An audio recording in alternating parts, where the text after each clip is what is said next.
story at noon involves the end of an Amber Alert. The search is over for a 2-year-old girl who was snatched at gunpoint. Good afternoon from our downtown studio. Police caught the suspect following a chase and crash. Right now, that little girl is safe. The suspect, Grady Barrett, is in custody.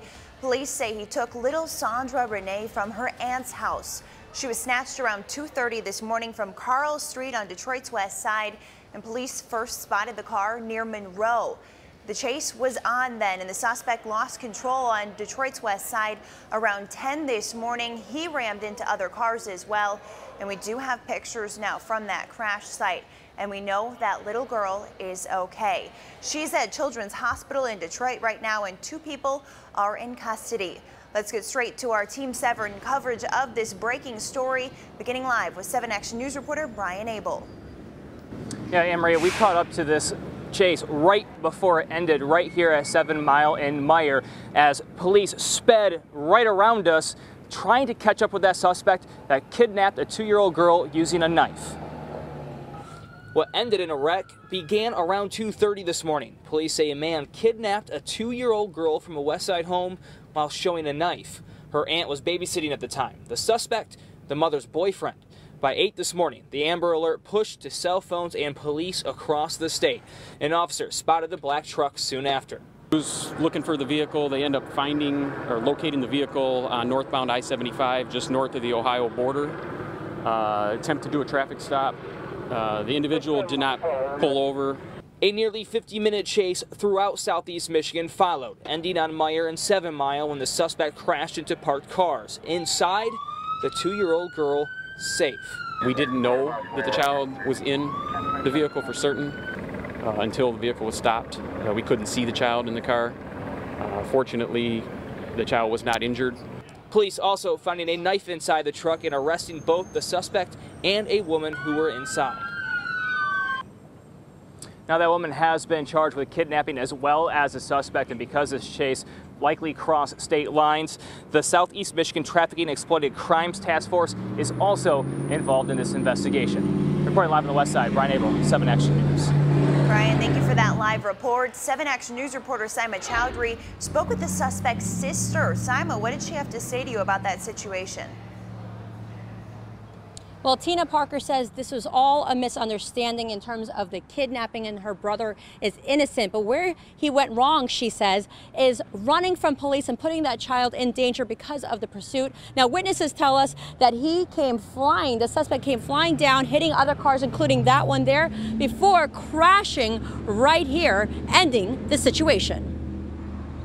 This was all a big misunderstanding. Tina Parker says her brother Grady Barrett did not kidnap Sandra Renee at gunpoint early this morning.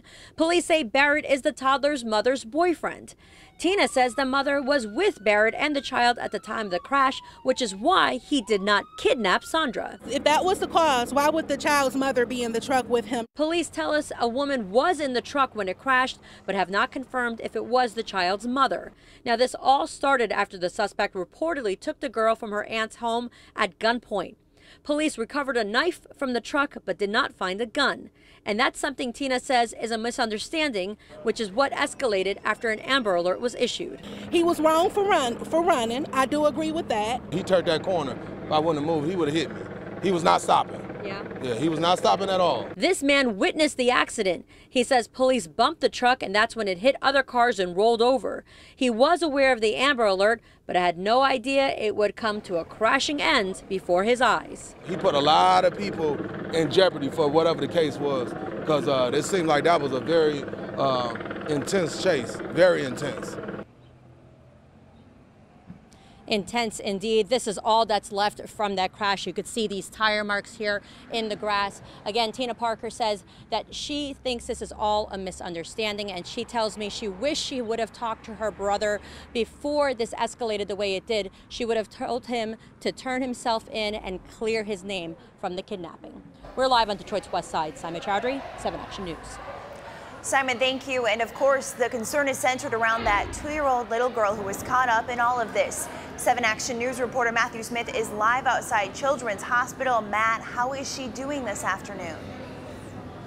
And Maria, I actually had a chance just recently in the past hour to talk to a couple of Detroit firefighters who are leaving the hospital. They were just outside here in the emergency wing of Children's Hospital. They tell me she is doing just fine. In fact, that statement came with a sense of relief behind the face that was telling that to me at that time. Now, if you take a look at your screen, you're going to see the vehicle all mangled up here. We know how dangerous car chases are, and police did indicate that cars were rammed leading up to this thing flipping.